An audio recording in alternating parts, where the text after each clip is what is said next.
Assalamualaikum warahmatullahi wabarakatuh. Selamat datang di channel Dongeng Mistis. Dongeng Mistis kali ini akan sedikit berbeda dibanding kisah-kisah sebelumnya, karena pada kali ini saya akan membacakan kisah-kisah yang saya dapatkan dari sebuah forum chat. Dan uniknya, kisah-kisah ini berasal dari mancanegara. Seperti apakah pengalaman mistis mereka di luar sana? Ikuti kisahnya hanya di Dongeng Mistis.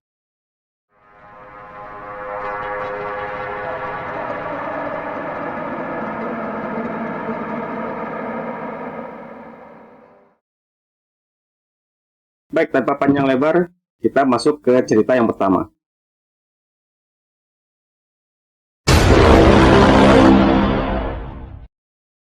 Cerita yang pertama ditulis oleh Roslena dari Vancouver. Roslena menceritakan tentang pengalaman ibunya saat dalam penerbangan dengan pesawat Eastern Airlines. Saat itu tahun 1973, dan ibuku masih berusia 18 tahun. Dia melihat ada seorang laki-laki tua dengan menggunakan seragam pilot sedang duduk di kursi lorong di seberangnya. Laki-laki itu hanya duduk diam. Tubuhnya tampak kaku dan wajahnya tampak dingin. Lalu ada seorang pramugari yang kebetulan lewat di samping ibuku. Dia segera bertanya kepada pramugari itu, kenapa pilot itu malah duduk di sana dan tidak berada di dalam kabin dan mengemudikan pesawat. Pramugari itu lalu menoleh ke arah yang ditunjuk oleh ibuku. Tapi pramugari itu mengatakan bahwa tidak ada siapa-siapa di sana. Saat dia melihat kembali ke kursi itu, ternyata laki-laki itu sudah menghilang entah kemana. Dia juga bertanya kepada orang-orang yang duduk di dekat tempat itu. Tapi tidak ada satupun orang yang melihatnya.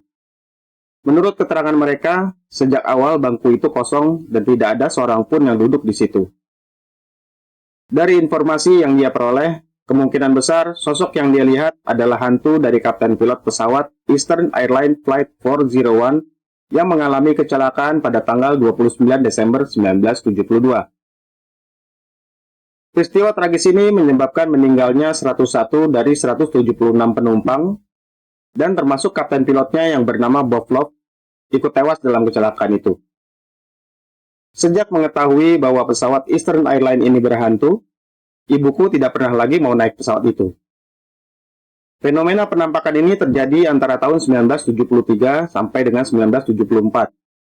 Sejak disematkannya bagian-bagian dari pesawat Eastern Flight 401 ke pesawat Eastern lainnya, yaitu L-1011. Saat puing pesawat itu ditemukan, pihak manajemen merasa masih ada bagian-bagian yang masih bisa digunakan, sehingga mereka memutuskan untuk memanfaatkannya kembali. Penampakan yang sering muncul yaitu sosok kapten pilot Bob Love dan flight engineer yang bernama Donald Repo, atau dikenal sebagai Don Repo, yang juga tewas saat itu.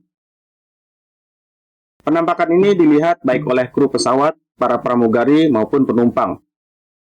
Karena berita tentang keangkeran pesawat Eastern Airlines ini sudah semakin meluas, akhirnya pihak manajemen memutuskan untuk membuang bagian pesawat Flight 401 yang masih digunakan. Dan sejak itu, penampakan tersebut tidak pernah lagi muncul. Cerita keangkeran pesawat Flight 401 ini sangat viral saat itu. Hingga akhirnya, seorang penulis yang bernama John Fuller pada tahun 1976 menerbitkan sebuah buku yang diberi judul The Ghost of Flight 401, yang berisi kejadian-kejadian mistis yang dialami para saksi mata saat itu. Dan saking populernya cerita ini, akhirnya pada tahun 1978, kisah ini diangkat ke dalam sebuah film TV dengan judul yang sama. Oke Sobat DM, itulah kisah kita yang pertama. Bagaimana? Apakah Sobat DM ada yang punya pengalaman mistis di pesawat? Bisa komen di bawah. Lanjut ke cerita berikutnya.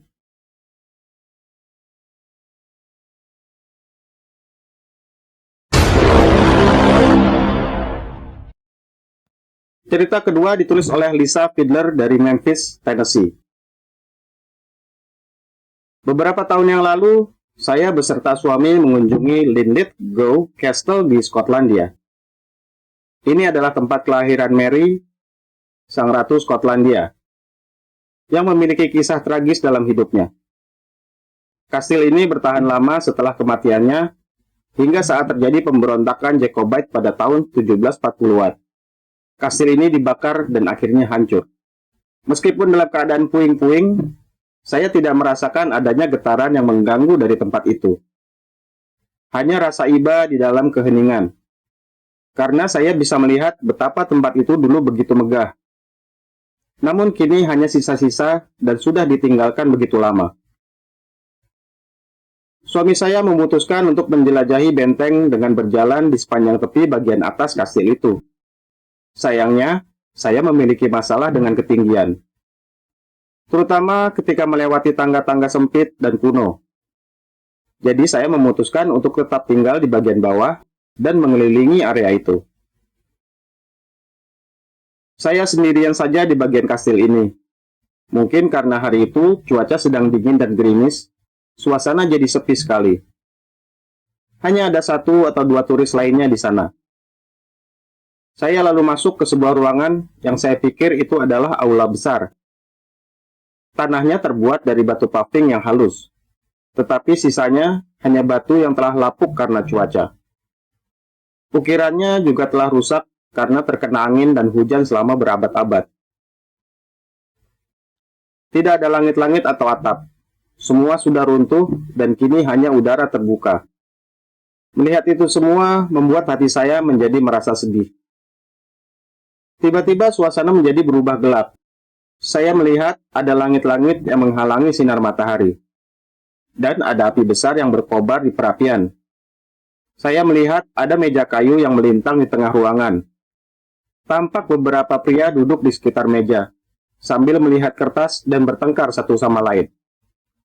Lalu saya juga melihat seorang gadis pelayan yang wajahnya tampak lelah, berjalan melintas sambil membawa nampan buah. Dan di sebelah meja, saya juga melihat ada seorang wanita dengan rambut gelap, mengenakan gaun merah berjalan bolak-balik, dan jelas sekali wajahnya menunjukkan kegelisahan. Saya yang berprofesi sebagai penjahit kostum sejarah amatiran, merasa bahwa pakaian yang mereka kenakan tidak cocok dengan zaman Mary, Sang Ratu Skotlandia. Tetapi sulit juga untuk memastikan, karena seluruh adegan itu tampak transparan. Saya bisa melihat tembus ke orang-orang itu, dan juga perabotannya, seolah-olah mereka tidak sepenuhnya ada. Saya begitu terkejut. Saya tidak tahu apa yang harus dipikirkan atau dilakukan. Saya hanya menatap dengan kebingungan dan kagum. Setelah mungkin 30 detik atau lebih, adegan itu memudar dan lenyap. Dan saya dengan segera duduk lemas di sebuah anak tangga yang berada di sekitar situ, sambil memikirkan apa sebenarnya yang baru saja terjadi. Saya tidak tahu cukup banyak tentang sejarah Skotlandia untuk menebak siapa orang-orang itu atau mengapa mereka begitu gelisah. Saya tidak berpikir mereka adalah hantu, karena saya juga melihat objek mati seperti perabot dan sejenisnya. Saya pikir itu hanyalah salah satu momen penting saat itu, dan entah bagaimana kembali muncul di masa depan sebagai sebuah kilasan. Bagaimanapun juga, itu adalah sebuah pengalaman yang tidak akan saya lupakan. Baik Sobat Den, itulah kisah kedua. Untuk kastil-kastil seperti ini, di wilayah Inggris atau Eropa memang sudah terkenal sangat angker, dan memang sering terjadi penampakan-penampakan seperti ini. Baik, kita akan lanjut ke cerita berikutnya.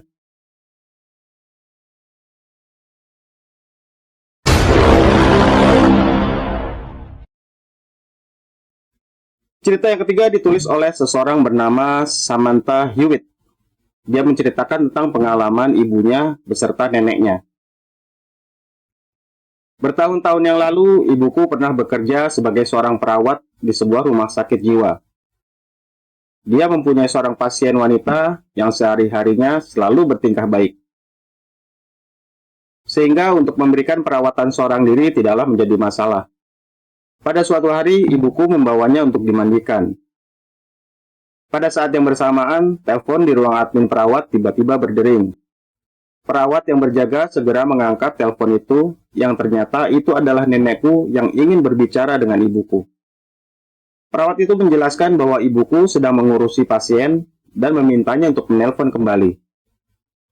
Tapi nenekku tetap memaksa, Perawat itu sampai bertanya, "Kenapa?" Dan nenekku berkata, "Aku tidak tahu kenapa, tetapi aku harus bicara dengannya sekarang juga. Pokoknya, tolong kamu panggil dia sekarang." Setelah beberapa lama terjadi perdebatan, akhirnya perawat itu mengalah dan pergi untuk memanggil ibuku.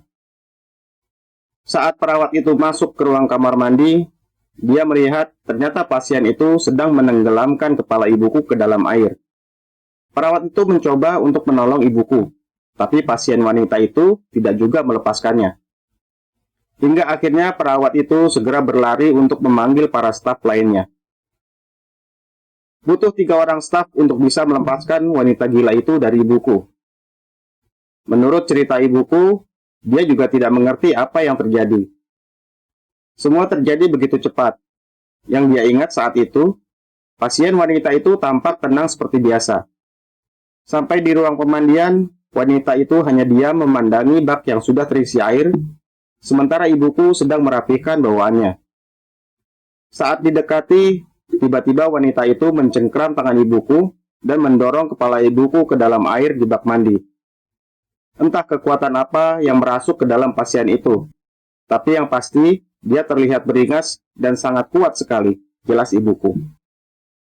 Jika saja nenekku tidak merasakan perasaan yang aneh saat itu dan tidak segera menelpon ibuku, mungkin ibuku sudah mati saat itu. Baik Sobat DM, itulah kisah terakhir kita. Jadi ini adalah sebuah firasat ya, bahwa semua manusia dianugerahi oleh Allah Subhanahu wa Ta'ala untuk memiliki firasat. Dan kadang firasat ini bisa muncul di saat-saat yang memang sangat dibutuhkan. Baik, jika kalian menyukai video ini, jangan lupa untuk subscribe channel kami. Semoga video ini bisa menghibur kalian semua, dan semoga selalu ada hikmah yang bisa dipetik dari setiap kejadian. Saya Darus Sukmo, sampai berjumpa di kisah berikutnya. Assalamualaikum warahmatullahi wabarakatuh.